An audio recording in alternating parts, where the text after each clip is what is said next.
The Commonwealth Bank of Australia (CBA) this week agreed to pay a record penalty to settle its violations of anti-money laundering and counter-terrorism financing laws. The $700 million fine plus legal costs will become final upon the approval of the federal court. The deal was met with market approval, and has allowed regulators to claim victory. Given the public's current hostility to banks in the wake of revelations from the Banking Royal Commission, politicians also joined the bandwagon and applauded CBA's loss. What if the penalty is a sign of mob justice, rather than just deserts? And given the scale of the payout, will the fine also end up further punishing customers and shareholders? Read more. After damning the Commonwealth Bank's management, regulators want the bank to fix itself. Answering these questions requires a close look at the case. CBA was alleged to have violated the Anti-Money Laundering and Counter-Terrorism Financing Act 2006, in several specific ways. First, it introduced intelligent deposit machines (IDMs) without conducting an independent risk assessment, and/or instituting mitigation procedures to tackle money laundering. Unlike older ATMs, IDMs process cash deposits and make the funds available for transfer immediately. Clearly, criminals could use these features to launder cash created gain through crime.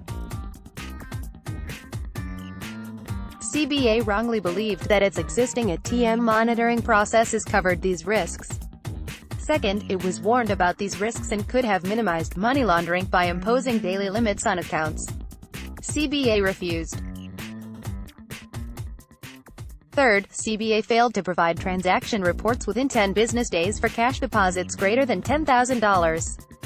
This violation referred to 53,506 transactions totaling about $625 million. The failure was due to a coding error. The software was not updated to pick up a new code created for IDM deposits.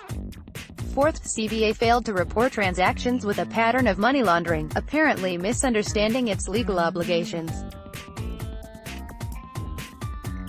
Fifth, CBA failed to report suspicions about identity fraud, for example, in relation to aid money laundering syndicates. Therefore, AAUSTRAC and law enforcement were unaware of several $1 million of proceeds of crime mostly connected with drug importation and distribution, that passed into accounts held by CBA. Sixth, CBA was deficient in monitoring accounts despite warnings from law enforcement. 778,370 accounts were not monitored. CBA was slow to act even after suspicious accounts were terminated, facilitating money laundering. Clearly, these are significant violations.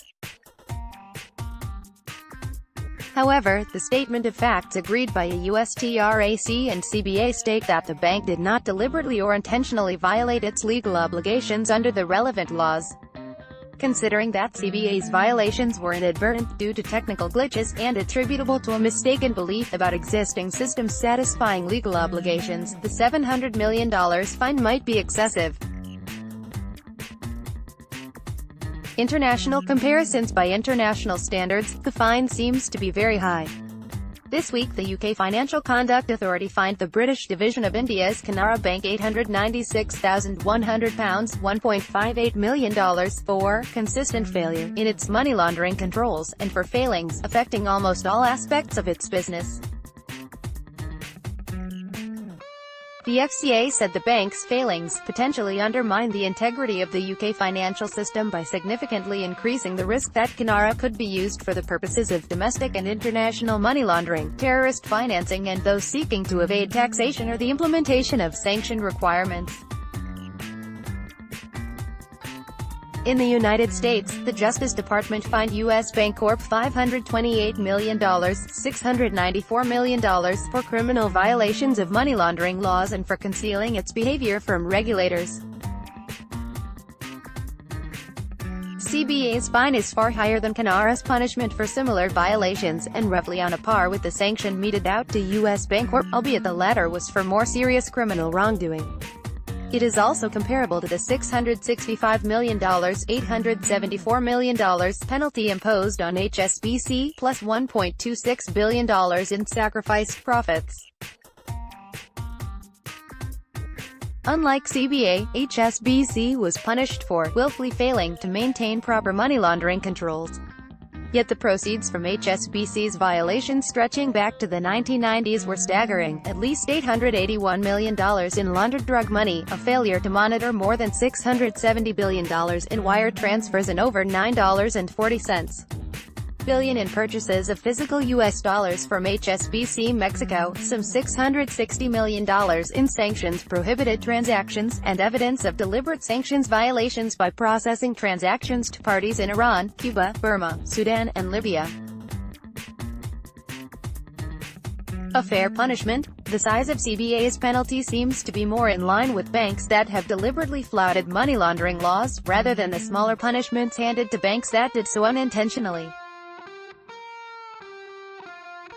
It is tempting to conclude that this is influenced by the current prevailing mood to send a message to financial institutions. What's more, we cannot necessarily assume that the fine will act as a deterrent. The penalty is not paid by the CBA staff who acted wrongly, it is paid by the bank, ultimately by the shareholders. Similarly, the cost of managing enhanced scrutiny and investing in additional compliance machinery will be passed on to customers in the form of higher charges and fees. Likewise, if banks become excessively cautious because of apprehensions about over-enforcement, that will impact services and reduce profitability, again harming innocent people. Read more. CBA's board needs to take ultimate responsibility for the bank's failings. The punishment must always fit the crime. Excessive punishment is counterproductive and creates additional victims. If the purpose was really to tackle wrongdoing, the CBA staff who were responsible for the violations should have been identified and penalized. The $700 million fine is good for political posturing but will hurt customers and shareholders the most. Bank bashing has a cost, and it is paid by ordinary people, not politicians.